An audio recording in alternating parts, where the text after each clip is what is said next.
जो आज का जो टॉपिक है वो है वर्नर थ्योरी के बारे में।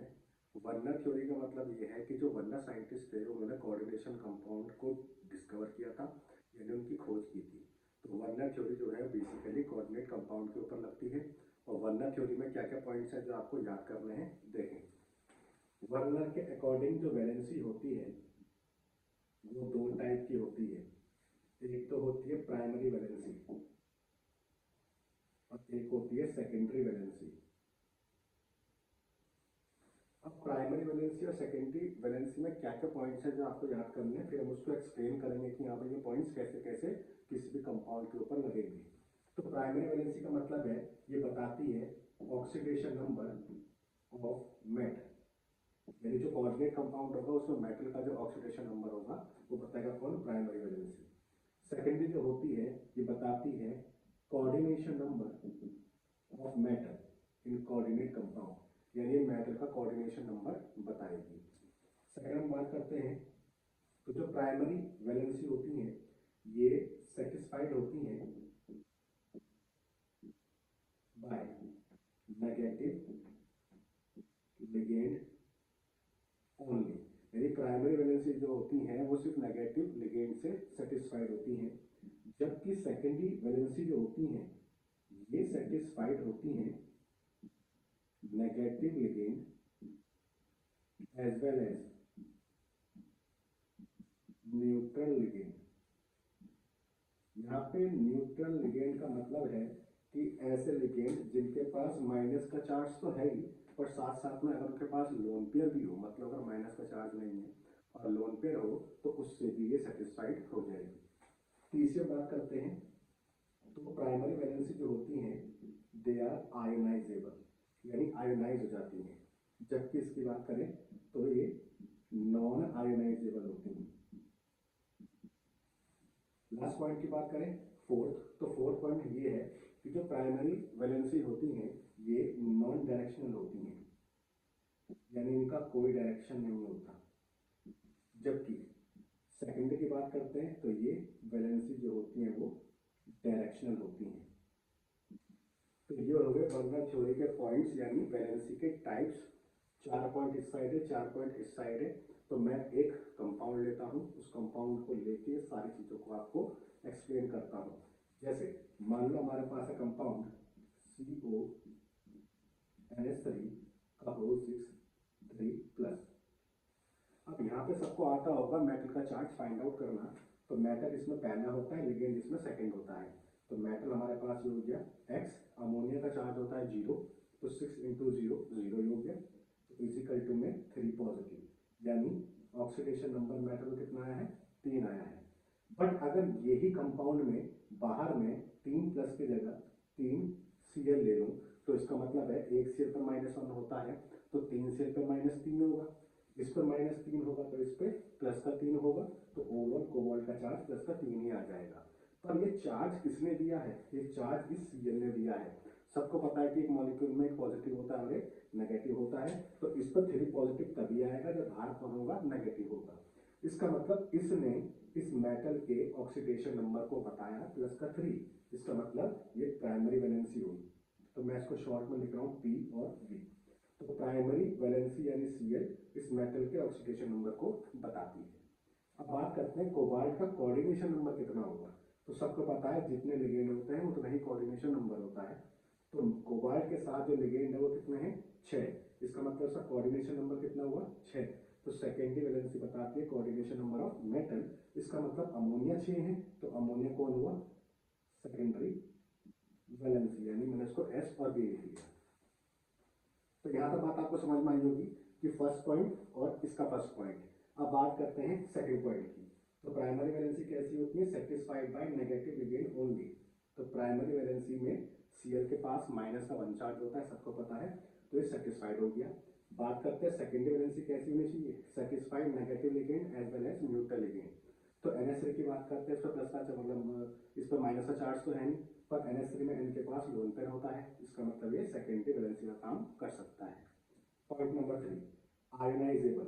तो सबको पता है कि अगर हम इसको तोड़ेंगे तो तोड़ने के बाद क्या बनेगा, CONH3 का O6 3 पॉजिटिव और 3Cl नेगेटिव। तो आपको दिखाई दे रहा होगा कि ये आयोनाइज यानी प्लस माइनस यानी माइनस के फॉर्म में यानी आयन के फॉर्म में ब्रेक हो गया है। इसका मतलब ये कैसा है, आयोनाइजेबल है। जबकि हम बात करते हैं सेकेंडरी वैलेंसी की, तो ये कैसी है, नॉन आयोनाइजेबल। इसका मतलब क्या, सबको पता है कि NH3 अगर 6 हैं तो इसकी जो स्ट्रक्चर होगी वो ऑक्टाहेड्रल होगी, यानी इस ब्रैकेट में से बाहर नहीं जा सकता। इसका मतलब ये कैसा है, नॉन आयोनाइजेबल, यानी प्लस माइनस में ब्रेक नहीं होगा। अब बात करते हैं पॉइंट नंबर 4। तो प्राइमरी वैलेंसी कैसी होती है, नॉन डायरेक्शनल। तो Cl अगर प्राइमरी वैलेंसी है, इसके साथ कोई अटैच नहीं है, तो इधर उधर घूम सकता है, इधर उधर घूमेगा, इसका मतलब सब कोई डायरेक्शन नहीं होगा, इसलिए कैसा है, नॉन डायरेक्शनल। बात करते हैं सेकेंडरी वैलेंसी की, तो ये कैसा है, डायरेक्शनल। अब इसका मतलब क्या है, अमोनिया अगर सेकेंडरी वैलेंसी का काम कर रहा है तो अमोनिया है 6, और 6 का मतलब है कि ये ऑक्टाहेड्रल स्ट्रक्चर फॉर्म करेगा किसके साथ, कोबाल्ट के साथ, यानी ऐसे ये CO और ये NH3 हो जाएंगे 6NH3 ऑक्टाहेड्रल फॉर्म में। इसका मतलब है एक इसको एक स्ट्रक्चर यानी एक ऑक्टाहेड्रल स्ट्रक्चर लेनी पड़ेगी, यानी इसको एक डायरेक्शन मानना पड़ेगा। इसका मतलब है कि जो सेकेंडरी वैलेंसी होती है वो कैसी होती है, डायरेक्शनल होती है। तो आई थिंक ये सारी बात आपको समझ में आई होंगी।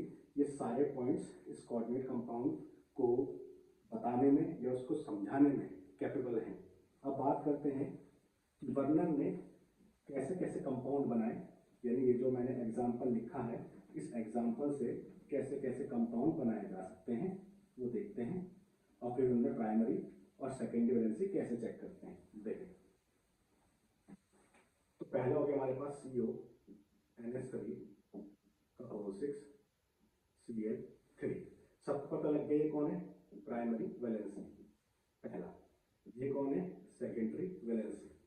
सबको पता है कि अगर मैं इसको NH3 को देखूं, ये 6 है तो स्ट्रक्चर हो जाएगी ऑक्टाहेड्रल, यानी ये CO और ये NH3 6। एक काम करते हैं, इसको नॉर्मल फॉर्म में ले लेते हैं। ये हो गया CO, जो हो गए NH3 NH3 NH3 NH3, तो ये 6 मैंने NH3 लगा दिया, यानी ऑक्टाहेड्रल पैटर्न हो गया। Cl बचे 3, तो इन Cl को मैं डॉटेड लाइन में लगा रहा हूँ। अब NH3 जो मैंने बनाया है, इस NH3 में डार्क लाइन है, Cl में डॉटेड लाइन है।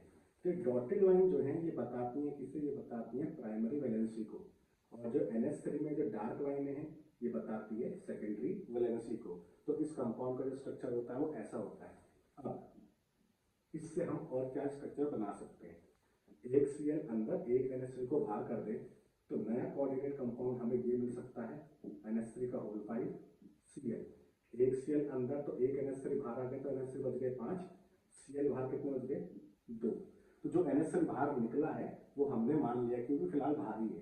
तो अब देखें फिर से कोबाल्ट का जो कोऑर्डिनेशन नंबर है वो 6 हो गया है, 5 NH3 है और एक Cl है। अब Cl जो है वो बाहर था, बाहर से अंदर आया, कोबाल्ट ने बोला भाई अगर अंदर आना है तो मेरा जो सेकेंडरी वैलेंसी वाला कॉन्सेप्ट है वो फॉलो करना पड़ेगा। Cl ने बोला कि ऐसा है, तुम सेटिस्फाइड होते हो नेगेटिव चार्ज से और लोन पेयर से, तो मेरे पास माइनस का चार्ज होता है तो मुझे आन दो, तो मैं आपको सेटिस्फाइड कर दूंगा। इसका मतलब है ये Cl इसके अंदर एंट्री ले सकता है। अब एंट्री लेगा तो कोबाल्ट ने बोला भाई एंट्री लेने का मतलब है तुझे तुझे एक डायरेक्शन मानना पड़ेगा, यानी Cl कह रहा है ठीक है, मतलब मुझे डायरेक्शन मानना पड़ेगा। तो इसका मतलब है कि ये Cl पहले जो था वो प्राइमरी वैलेंसी का काम कर रहा था, यानी Cl पर कौन सा था, माइनस का चार्ज। अब जैसे ही इसके अंदर जाएगा तो उसको डायरेक्शन मानना पड़ेगा, यानी प्राइमरी से किस में चेंज होगा, सेकेंडरी में। इसका मतलब ये दोनों प्रॉपर्टी शो करेगा, प्राइमरी वैलेंसी की भी और सेकेंडरी वैलेंसी की भी। देखें NH3 5 हो गए,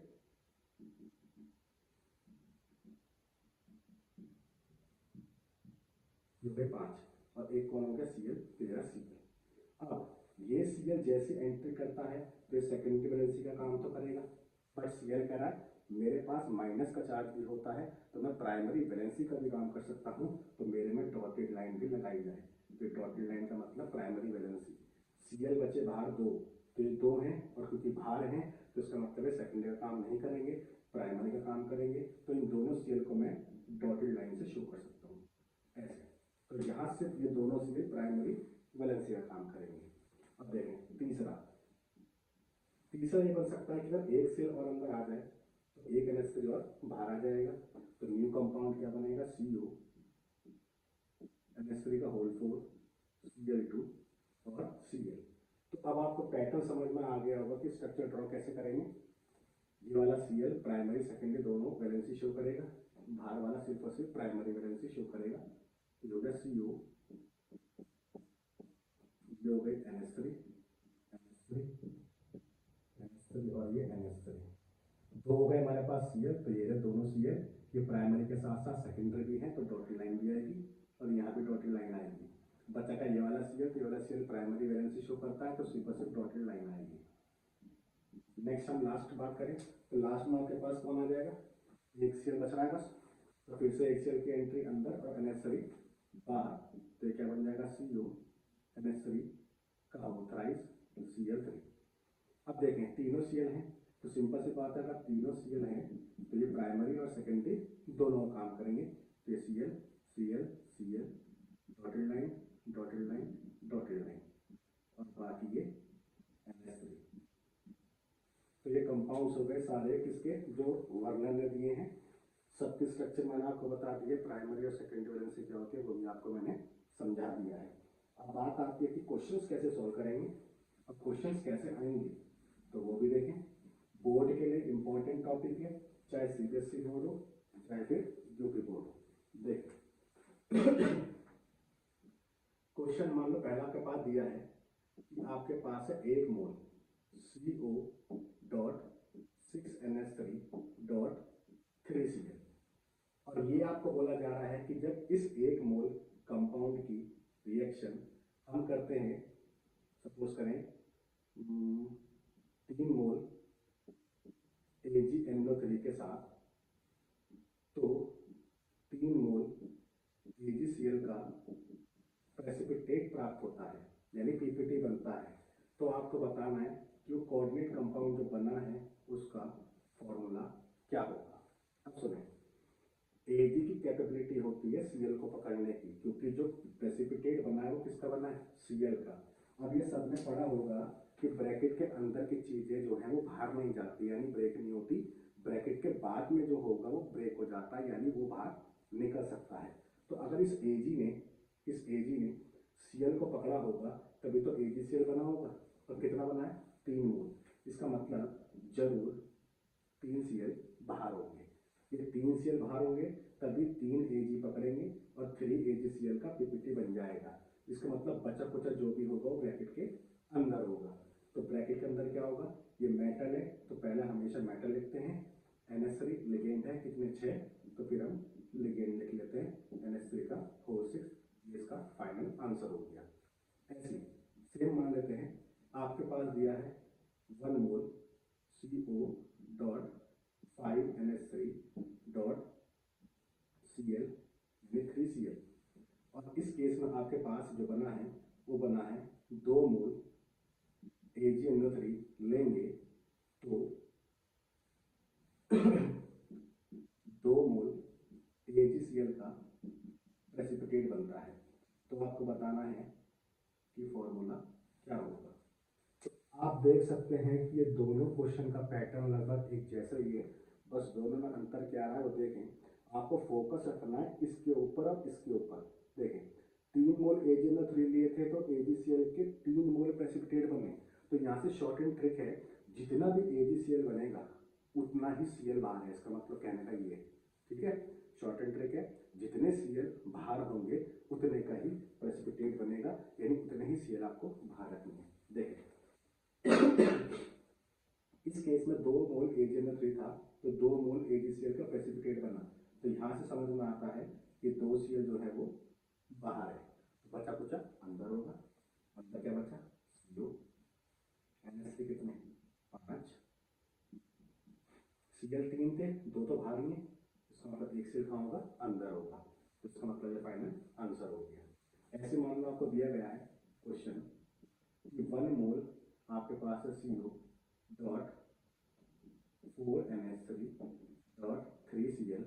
अब की बार यहाँ पे क्या किया गया है, अब की बार यहाँ पे दिया गया है 1 मोल AgNO3 और 1 मोल AgCl का प्रेसिपिटेट बन रहा है, तो फॉर्मूला क्या होगा ये आपको बताना है। तो जैसा हमने ये किया है सेम पैटर्न में हम ये करेंगे। तो देखें कितने Cl का प्रेसिपिटेट बना है, एक। इससे समझ में आता है एक Cl बाहर है, तो एक Cl बाहर है, तो बाकी बचा कुछ सब अंदर होगा।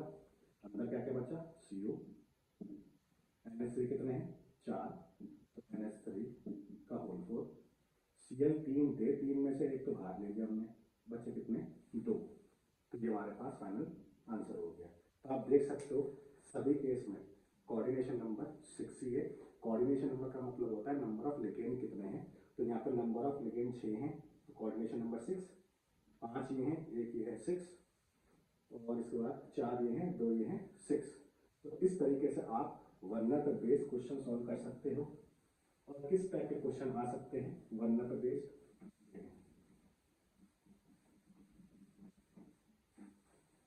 आपसे पूछा जाता है how many number of ions या पार्टिकल्स कितने होंगे, ठीक है। तो आपको number of ions find out करने हैं।